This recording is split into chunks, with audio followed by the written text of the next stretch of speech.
What's up, everybody? Welcome back to Pens and Tea. My name is Carrie, and today we're going to be talking about something a little bit different. We're going to be talking about how to convert a fountain pen into an eyedropper pen. So I'm going to be using the Noodlers neponset fountain pen to show you this.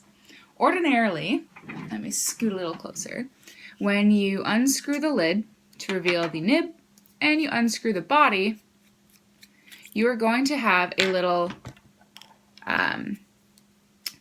piston type converter on the back of it that you screw in like such, and then you can push this and you can fill this part with ink. You can, however, remove this. You can remove the breathing tube as well. I'm going to leave it in just to see what happens. But I'm going to remove this, put that aside. So what I'm going to do is take the entire barrel of the pen and fill that with ink. So there's going to be a couple things you need. Obviously, you're going to need a pen. You're going to need some form of pure silicone grease. This one I bought from Wonder Pens here in Toronto. Most of the major fountain pen people, like retailers, will sell it as well.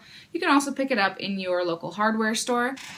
Just make sure that it is 100% pure silicone grease, because if there's anything else, then it could cause some issues.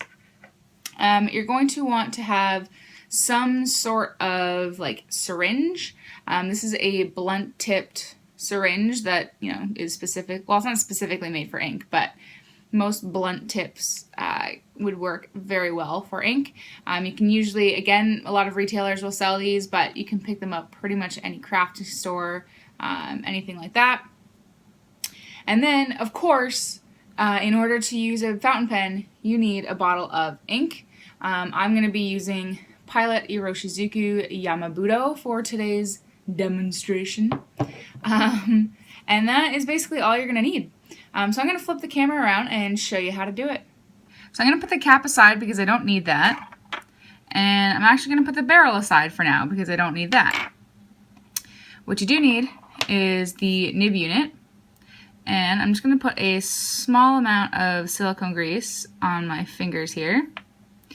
And you basically want to cover the threads. So this portion right here is the most important because you are going to actually screw in the barrel on that section. These threads down here are for the converter, so they don't matter as much as anything else.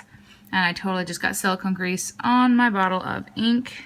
So let's just swipe that off. So this is the area that you're going to be focusing on. This O-ring here is basically just for the converter, so it's going to play no real bearing into anything. You could find an O-ring possibly for up here, but I really don't think you'll be able to find one that will be able to fit on this specific pen. Other pens you could possibly put an O-ring, which is just this black ring here, but this one I don't have one, so we're just going to do it with silicone grease. So we're just going to start spreading out that silicone grease all over the threads. I need a little bit more, so I'm just going to dip my finger back in again.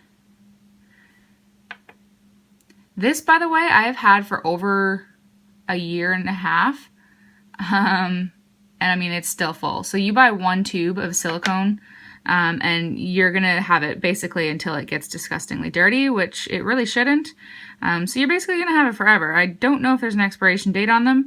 I don't think there is. If there is, let me know in the comment section below. Yeah, they last a very long time.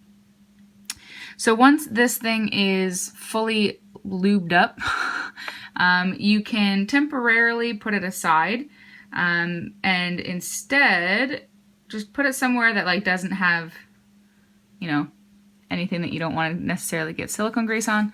And then I'm just going to wipe off my finger here on a piece of paper towel. And to avoid dust and gross stuff getting in here, I'm just going to cap that. This can get put aside. Now what we're going to do is bring our barrel back over and then open up our bottle of ink. put the plunger down. I'm not actually sure how much ink this will hold, so we're going to find out. So basically you just take the needle, insert it into your ink, and just draw up. I'm going to pull in about 4 milliliters of ink, because I would be surprised if that body could hold anything more than that. And then you basically just take your syringe, put it now into the body. You're going to want to fill it to maybe about here. Don't ever go above the threads, because that's going to cause some serious issues. I usually do it to about here, so that way there's a little bit of a breathing room for you here. And then just fill her up. So look at that, guys. I pulled in 4 milliliters of ink, and look how much room I still have. That is crazy pants. So this thing is probably going to hold 5 milliliters of ink. That is so much ink. You know what? For crazy's sake, let's do it.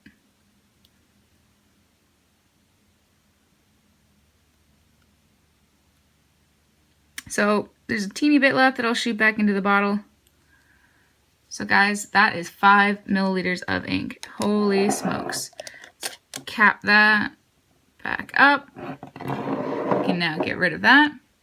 And now we take our... Apparently I needed to stop talking when I was switching hands. So now we take our nib unit again. We've got the barrel full of ink here. Now we can screw them back together. So you've got that silicone grease in there, and that's going to stop the ink from going through the threads. It is okay if the ink makes it through a couple of the threads. In fact, it's probably going to be probable. It's likely that that will happen, but it shouldn't go beyond that. So we just pop that in there, and we make sure that we have a nice seal. So seal it up nice and tight. Flip that over, get the ink to come down, and now we just gotta wait a little bit until the ink can pull through the feed section. And look at that, guys. You have officially eyedropper converted your fountain pen. And that's it. That is how you eyedropper convert a fountain pen. Now all you have to clean is the ink syringe, which basically just runs some water through it. That's all it needs, and you're done. Easy peasy, no mess, no fuss. Like I said, if it's your first time ever eyedroppering a pen, then I would just maybe double check that your threads, are fully covered in silicone grease before you screw it together. Otherwise, you could have a big mess. But other than that, I think you're good to go. So there will be a review of this pen and the eyedropper conversion very, very shortly. Probably in the upcoming days. But for this video, that's about it, folks. If you liked the video, hit the thumbs up. If you really like the video and haven't yet done so already, please do hit the subscribe button. There's new videos every Monday and Friday and the occasional Tuesday. Don't be afraid of that comment section either. I read and try and respond to everything as soon as I can. And as always, guys, I'll see you next time. Bye.